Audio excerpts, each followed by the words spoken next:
Hello everyone, this is Minty Fries, and if you enjoyed the video in which I made the dish Zess Special from Paper Mario the Thousand Year Door, then boy have I got a treat for you. We made the savory dish, and now it's time to make the dessert.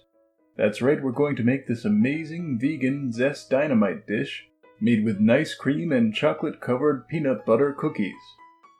So here is everything we need for this recipe.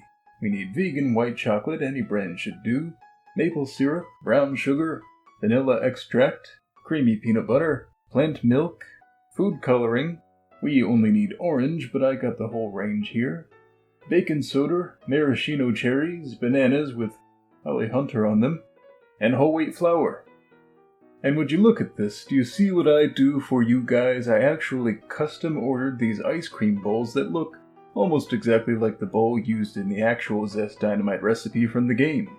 You see how much I care about my audience? Anyway, the first thing we are going to do is chop up some bananas into little discs like so and throw them in some Tupperware.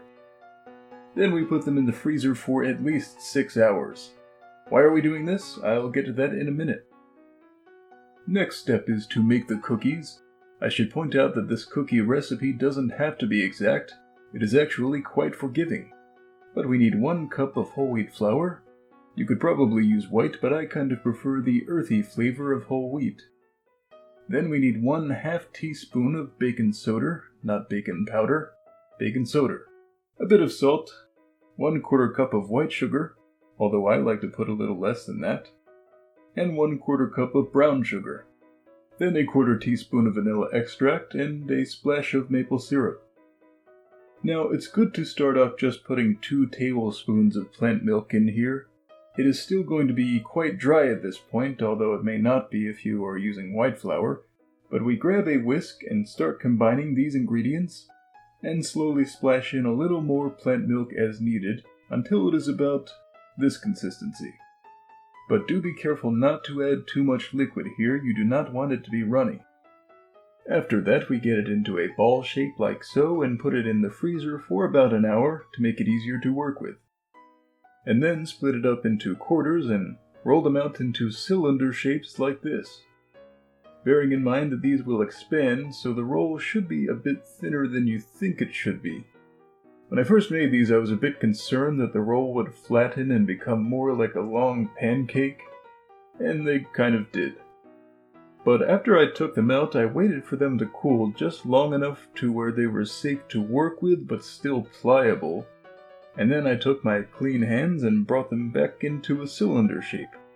So please don't burn yourself when doing this, just check the cookie after a few minutes, see if it is still soft but not burning, and then roll them out a bit more. If you happen to miss the pliable shaping window, you could also just take a knife and shave away at it until it's round like a roll of dynamite. The next step is to melt some white chocolate.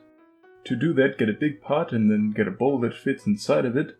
Boil water inside of the big pot and then put the smaller bowl inside and then put the chocolate into that.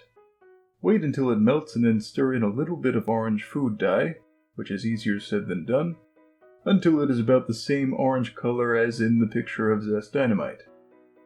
Then I took this small ceramic cup I happen to have and poured the chocolate into that and then dipped the cookie cylinders into there until they were coated. And then I laid them down to cool. If you do not have little cups of the right shape, well then you'll just have to roll them in the chocolate or something. It won't be as smooth, but it will get the job done. I should also mention that for the dynamite wicks I got some black licorice, even though I hate it and it tastes like anus. Seriously, who likes black licorice? It tastes terrible. But I couldn't find it in the rope licorice variety, so I got this kind and then I just kind of used a knife to cut it into a wick shape like so. And then I stuck it onto the ends of the dynamite cookie pieces, so that they look like little dynamite wicks. Now on to the nice cream. And yes, I did say nice cream. If you've never heard of it, it is basically an ice cream substitute that uses nothing more than frozen bananas and peanut butter. And actually, you do not even need the peanut butter, but peanut butter really does add to the flavor.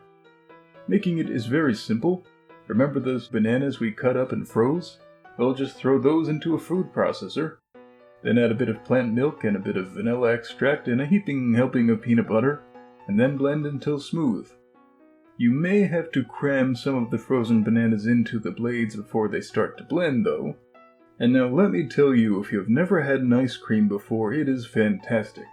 I liked it better than ice cream even before I stopped eating dairy, and what's more, it's basically guilt-free.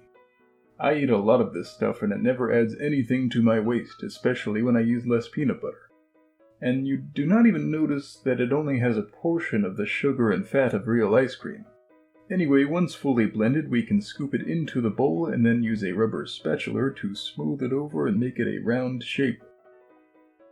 Okay, to top it off, shove the dynamite pieces into here and then take out 3 maraschino cherries and place them carefully like so. And there we have it, Zess Dynamite. This was a pretty easy dish to make and it looks a lot more impressive than it is, which is basically the power of just putting some effort into presentation. There is something to be said for making your food presentable. What do you think, Zess T? Did I do a good job? Yeah, it's okay. I think it needs some balsamic dressing flavored like cigarette butts. Why do I keep inviting you over?